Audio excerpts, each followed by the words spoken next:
ഇന്ന് അയല കിട്ടിയിട്ടാ. അപ്പോൾ ഇന്ന് ഞാൻ അയലേനെ കറി വെക്കണില്ല, ഫ്രൈ ചെയ്യാമെന്ന് വിചാരിച്ചു. അപ്പോൾ അങ്ങനെ അതേ ക്ലീനിങ്ങും കാര്യങ്ങളെല്ലാം കഴിഞ്ഞ് ഒന്ന് വരഞ്ഞ് ഫ്രൈ ചെയ്യാനുള്ള മസാല ഒക്കെ പാത്രത്തിലേക്ക് ഇട്ടേക്കാണ്. മഞ്ഞൾപ്പൊടിയും മുളക് പൊടിയും ഉപ്പും പിന്നെ കുറച്ച് വെളിച്ചെണ്ണയും കൂടി മിക്സ് ചെയ്തിട്ട് അങ്ങനെ മാത്രമാണ് കേട്ടോ ഒന്ന് ഫ്രൈ ചെയ്യണേ. ഇഞ്ചി വെളുത്തുള്ളിയൊക്കെ ഇട്ട ടേസ്റ്റാണെന്നറിയാം, പക്ഷെ അതൊന്നും ഇടണില്ല. അപ്പം അങ്ങനെ അമ്മയ്ക്കാണെങ്കിൽ പൊതുവേ അയല കറി വെക്കണേക്കാൾ ഇഷ്ടം വറക്കുന്നതാണ്. കറിക്ക് അയലക്കറി എന്ന് പറയുമ്പോൾ വലിയ താല്പര്യമില്ല, ഫ്രൈ ചെയ്യുകയാണെങ്കിൽ ഓക്കെയാണ്. അപ്പോൾ അങ്ങനെ നമ്മുടെ പുരട്ടലും കാര്യങ്ങളെല്ലാം കഴിഞ്ഞ് വെളിച്ചെണ്ണ ഒഴിച്ച് കുറച്ച് കറിവേപ്പില ഇട്ടിട്ട് ഞാൻ മീൻ ഫ്രൈ ചെയ്യാൻ വെക്കുകയാണ്. എല്ലാവരും ഫ്രൈ ചെയ്യണില്ല, ഇപ്പോൾ ബാക്കിയുള്ളത് ഞാൻ ഫ്രീസറിൽ എടുത്ത് വെക്കാമെന്ന് വിചാരിച്ചു. ഇപ്പോഴത്തേക്ക് ആവശ്യത്തിന് മാത്രമേ എടുക്കണുള്ളൂ. അപ്പോൾ സന്നജാനാണെങ്കിൽ ഇന്ന് ഉച്ചക്കത്തേക്ക് മീനില്ല, കോഴിമുട്ടയാണ് പറഞ്ഞേക്കണത്. ചപ്പാത്തിയും പിന്നെന്താ ബെൽ പെപ്പർ ഒനിയൻ ഇട്ടിട്ടുള്ളൊരു ഓംലെറ്റ് പോലെയോ അങ്ങനെ റോൾ ചെയ്ത് അങ്ങനെയാണ് പറഞ്ഞേക്കണത്.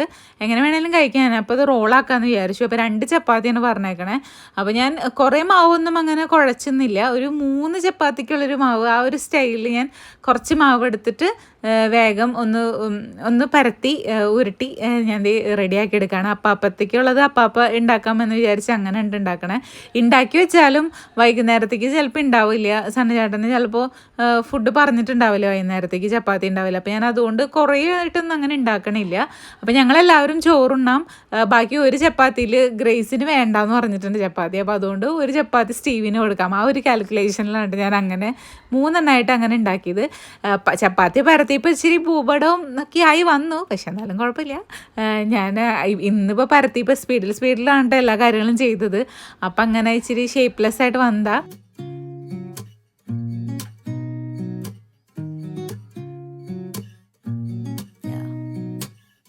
Here's to the good days, here's to the sorrows. If this is a mistake, I know about tomorrow. I don't wanna fight no more, cause I don't feel the need no more, no. Just wanna make it stop. അപ്പം അങ്ങനെ ചപ്പാത്തി ഉണ്ടാക്കലൊക്കെ കഴിഞ്ഞുകൊണ്ടിരിക്കുന്നു. ഒരെണ്ണം കൂടിയുള്ളൂ last. അപ്പം ഞാൻ സനയാനുള്ളത് ബാക്കി ചപ്പാത്തിയുടെ ഉള്ളിലേക്ക് role ചെയ്യാൻ വേണ്ടി ഒരു ക്യാപ്സിക്കത്തിൻ്റെ കുറച്ച് ഭാഗം കട്ട് ചെയ്തെടുത്തു. പിന്നെ 1 തക്കാളിയും അതുപോലെ തന്നെ 1 സവോളയും. അപ്പോൾ അതിനെയും ഒന്ന് ചെറുതായിട്ടൊന്ന് കട്ട് ചെയ്തെടുക്കുകയാണ്. പിന്നെ എരിവിന് പച്ചമുളക് ഇടുന്നുണ്ട്, അത്രയേ ഉള്ളൂ. പിന്നെ നമ്മുടെ എഗ് വൈറ്റാണ് പറഞ്ഞേക്കണം, ഒരു മുട്ടയുടെ വൈറ്റ് മാത്രം. അപ്പോൾ അതിനി അതിൽ നിന്ന് സെപ്പറേറ്റ് ചെയ്തെടുത്തിട്ട് മൊത്തത്തിൽ നമ്മൾ മുട്ട ഓംലേറ്റ് ഉണ്ടാക്കണ പോലെ തന്നെ കുറച്ച് ഉപ്പിട്ടൊന്ന് മിക്സ് ചെയ്ത് കൊത്തിപ്പൊരിച്ച് അങ്ങനെയാണ് എടുക്കണത്. കാരണം നമ്മൾ ഇത്രയും ഐറ്റംസിന് ഒരു മുട്ടയുടെ വെള്ളം എന്ന് പറയുമ്പോൾ പ്രത്യേകിച്ചൊന്നും ഉണ്ടാവില്ല, അപ്പോൾ നമുക്ക് മറിച്ചിടാനൊക്കെ ഇച്ചിരി പാടായിരിക്കും. അപ്പം അതുകൊണ്ട് ഞാൻ ഒന്ന് ചിക്കിപ്പൊരിച്ച് അങ്ങനത്തെ രീതിയിൽ എടുത്തിട്ട് കുറച്ച് സോസ് ഒഴിച്ച് ഇച്ചിരി സോസ് ഒഴിച്ചിട്ടൊന്ന് റോൾ ചെയ്ത് അങ്ങനെ എടുക്കാൻ പോവാണ് 2 ചപ്പാത്തി. അപ്പം അങ്ങനെ ഫുഡ് അങ്ങനെ റെഡിയാവും. പിന്നെ അമ്മയ്ക്കും ഒക്കെയുള്ള ഫുഡ് ഞാൻ കൊടുത്തു. Maybe it's something in the water, or maybe we just hit the end of the road. Right now it doesn't even matter, it's too late not to let it go. And that's why I wish you the best and say goodbye. You start to get dressed and then we cry. അപ്പോൾ നിങ്ങൾ video കാണുന്നത് നമ്മുടെ wide വ്ളോഗ്സിൻ്റെ Facebook പേജിലാണെങ്കിൽ ഇതുവരെ follow ചെയ്യാനാണ് video കാണുന്നതെങ്കിൽ follow ചെയ്യാനും like ചെയ്യാനും മറക്കരുത്. അതുപോലെ തന്നെ നമ്മുടെ യൂട്യൂബ് ചാനലും സബ്സ്ക്രൈബ് ചെയ്തിട്ടില്ലെങ്കിൽ സബ്സ്ക്രൈബ് ചെയ്യാനും ബെല്ലൈക്കൺ അമർത്താനും മറക്കരുത്. അപ്പോൾ വീഡിയോസൊക്കെ ഇടുമ്പോൾ നോട്ടിഫിക്കേഷൻസൊക്കെ കിട്ടും. പിന്നെ നിങ്ങൾക്ക് വീഡിയോസൊക്കെ ഇഷ്ടമാവുകയാണെങ്കിൽ ലൈക്ക് ചെയ്യാനും അതുപോലെ തന്നെ നിങ്ങളുടെ അഭിപ്രായങ്ങളൊക്കെ കമൻറ്റായിട്ട് അറിയിക്കാനും മറക്കരുത് കേട്ടോ. അപ്പോൾ അങ്ങനത്തെ കോഴിമുട്ട ചിക്കിപ്പൊരിക്കൽ ആ ഒരു സ്റ്റൈലിലുള്ള സംഭവങ്ങളൊക്കെ റെഡിയായി. അപ്പോൾ ഒരു ചപ്പാത്തിനെ ഞാൻ റോൾ ചെയ്ത് അങ്ങനെ വെച്ചു. അപ്പോൾ അടുത്തതിൽ ഞാൻ കുറച്ച് സോസ് ഇങ്ങനെ സ്പ്രെഡ് ചെയ്തിട്ട് നമ്മുടെ ഐറ്റംസൊക്കെ ഇട്ട് ഒന്ന് ജസ്റ്റ് ഒന്ന് റോൾ ചെയ്യാണ്, ഇത്രയേ ഉള്ളൂ. അപ്പം അങ്ങനെ സന്നജാൻ്റെ ഫുഡും അങ്ങനെ റെഡിയാവും. പിന്നാണെങ്കിൽ നല്ല വെയിലാണ് കേട്ടോ, 2 ദിവസമായിട്ട് കുറച്ച് വെയിലുണ്ട്. അപ്പോൾ അതേ സന്നജാൻ്റെ ഫുഡ് അങ്ങനെ റെഡിയായി.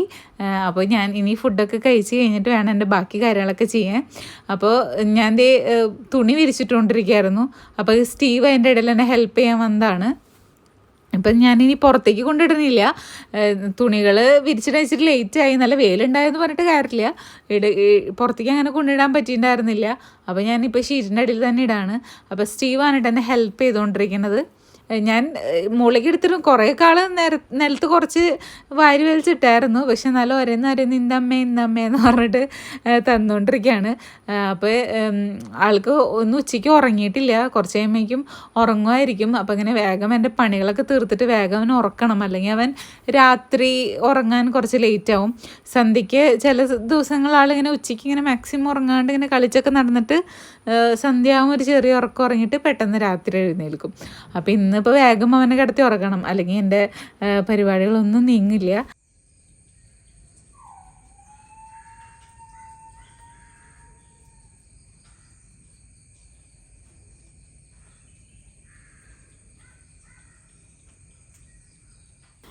അങ്ങനെ ദേ പിറ്റേ ദിവസം രാവിലെയായി. അപ്പോൾ ഇന്ന് ഗ്രേസിന് സ്കൂളുണ്ട്. ഒരാഴ്ചയായിട്ട് സ്കൂൾ ഉണ്ടായിരുന്നേ ഇല്ല. അപ്പോൾ രാവിലെ അത് എഴുന്നേറ്റ് അവളുടെ കുറച്ച് കാര്യങ്ങളൊക്കെ ഉണ്ടായിരുന്നൊക്കെ ചെയ്ത് തീർത്തു. ഞാൻ ദേ കറി വയ്ക്കുകയാണ്. അപ്പോൾ ഇന്ന് കടലക്കറിയാണ് കേട്ടോ.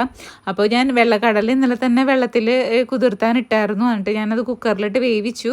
എന്നിട്ട് സവോളയും കുറച്ച് വെളുത്തുള്ളിയും പിന്നെ പച്ചമുളകും ഇട്ട് വെളിച്ചെണ്ണയിൽ നല്ലോണം മൂപ്പിച്ചിട്ട് മഞ്ഞൾപ്പൊടിയും മുളക് പൊടിയും കുറച്ച് ഗരം മസാലയും കൂടി ഇട്ടിട്ട് ഒന്ന് ഇതാക്കി എടുക്കുകയാണ്.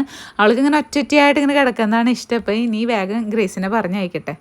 അങ്ങനെ ഗ്രേസ് സ്കൂളിൽ പോയി. ഞാൻ തലയിൽ വെളിച്ചെണ്ണൊക്കെ പരത്തേക്കാണ്. സണ്ണിചേട്ടൻ പുതിയ മോണിറ്റർ കിട്ടി, എൻ്റെ അഹങ്കാരത്തിലിരിക്കുന്നു.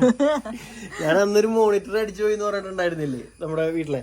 അപ്പൊ ആ മോണിറ്റർ ഞാൻ കടയിൽ കൊടുത്ത് റിപ്പയർ ചെയ്യാന്ന് വിചാരിച്ചിട്ടുണ്ടായത്. പക്ഷെ കടയിൽ കൊണ്ടുവന്നപ്പോ കടയിൽ ചേട്ടൻ പറഞ്ഞു ഇത് ഇവിടെ റിപ്പയർ ചെയ്യേണ്ടത് വാറണ്ടി ഉള്ളതല്ലേ, വാറണ്ടിയിലേക്ക് തന്നെ അയച്ചോ. അപ്പൊ ഞാൻ നോക്കിയപ്പോൾ ഒന്നെങ്കിൽ കൊച്ചിയിലേക്ക് അയക്കണം. എന്നിട്ട് അവരെ കോൺടാക്ട് ചെയ്തു. സെബ്രോണിക്സിന്റെ മോണിറ്റർ ആയിരുന്നു. അവരെ കോൺടാക്ട് ചെയ്ത് അവർ അവിടുത്തെ കൊറിയർ അഡ്രസ്സൊക്കെ തന്നു. ഞാൻ അവിടേക്ക് കൊറിയർ അയച്ചു. കൊറിയർ അയച്ചപ്പോൾ പിറ്റേ ദിവസം അവർ ഇങ്ങോട്ട് വിളിച്ചു, സാധനം കിട്ടിയിട്ടുണ്ട്, ഞങ്ങൾ ഇവിടുന്ന് റീപ്ലേസ്മെന്റ് യൂണിറ്റ് അയക്കേണ്ടെന്ന്. ഞാൻ ഞെട്ടിപ്പോയി. ഞാൻ ഒരിക്കലും പ്രതീക്ഷിച്ച സംഭവമല്ല. അവർ റീപ്ലേസ്മെന്റ് ഒക്കെ ചെയ്തിരുന്നു. നോർമലി ഇപ്പം നമ്മുടെ ടി പി ലിങ്കിന്റെ മോഡം ഒന്ന് കംപ്ലൈന്റ് ആയിട്ട് അയച്ചു കൊടുത്തിട്ട് അവർ റീഫർബിഷൻ എന്ന് പറഞ്ഞിട്ട് സെയിം മോഡം തന്നെ, പക്ഷെ വേറെ ആരുടെയാണ് മോഡം തോന്നുന്നു, നന്നാക്കിയൊരു മോഡൽ എനിക്ക് അയച്ചു തന്നത്. പക്ഷെ ഇതങ്ങനെയല്ല, ഇത് ഫ്രഷ് പുതിയ മോണിറ്റർ വിത്ത് പെട്ടി പാക്ക് അവരോട് അയച്ചു തന്നു, വിത്ത് സ്റ്റാൻഡും എല്ലാം. പുതിയ മോണിറ്റർ ഞാൻ കൊടുത്തുവിട്ടത് വെറും മോണിറ്റർ മാത്രമാണ്. ഇത് സ്റ്റാൻഡും എല്ലാരും അതും ഞാൻ കൊടുത്തുവിട്ടത് LCD മോണിറ്റർ ആയിരുന്നു. ഇപ്പൊ വന്നത് LED എന്നൊക്കെ എഴുതിയിട്ടുണ്ട്. എങ്ങനെയാണെന്ന് എനിക്ക് അറിയില്ല. എന്തായാലും പിന്നെ അതുപോലെ തന്നെ കൊടുത്തുവിട്ടത് സെബ്രോണിക്സിന്റെ ആയിരുന്നു. ഇവിടെ വന്നപ്പോൾ അത് സെബ്സ്റ്റർ എന്നാണ് അതിന്റെ ബ്രാൻഡ്. അത് ഇനി അവരുടെ തന്നെ സെയിം ബ്രാൻഡാണോ എന്ന് എനിക്കറിയില്ല. സെബ്സ്റ്റർ ഞാൻ കേട്ടിട്ടുണ്ട് വേറെ എന്തോ ഡിവൈസിനൊക്കെ. ആർക്കെങ്കിലും അറിയുന്നുണ്ടെങ്കിൽ കമന്റ് ചെയ്തോളൂ. അപ്പൊ എന്തിട്ടായാലും സംഭവം നമുക്ക് പുതിയതാക്കി റീപ്ലേസ്മെന്റ് ചെയ്ത് തന്നു. Thank you Zebronics. പറയാണ്ടിരിക്കാൻ പറ്റില്ല, കാരണം ഞാൻ ഒരിക്കലും പ്രതീക്ഷിക്കാത്തൊരു കാര്യമായിരുന്നു. ഇങ്ങനെ വാറണ്ടി ഇന്ന് വാറണ്ടി തീരും, കറക്റ്റ് വാറണ്ടി തീരാനായിട്ട് ഒരു 4-5 ദിവസം ബാക്കി നിൽക്കുകയാണ് ഈ സംഭവങ്ങളൊക്കെ നടന്നത്. എനിക്കൊരു പുച്ഛം.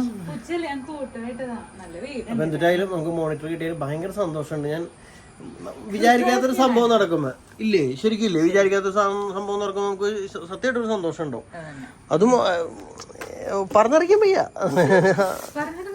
അതായത് ഞാൻ ഉപേക്ഷിക്കാന്ന് വിചാരിച്ച സാധനമാണ് എനിക്ക് ദൈവം തിരിച്ചു തന്നത്. അതെ, അടിപൊളി. Thank you Midhu for telling about my monitor for some time. ഇന്ന് നല്ല സൂപ്പർ വെയിലുള്ള ദിവസമാണ് കേട്ടോ.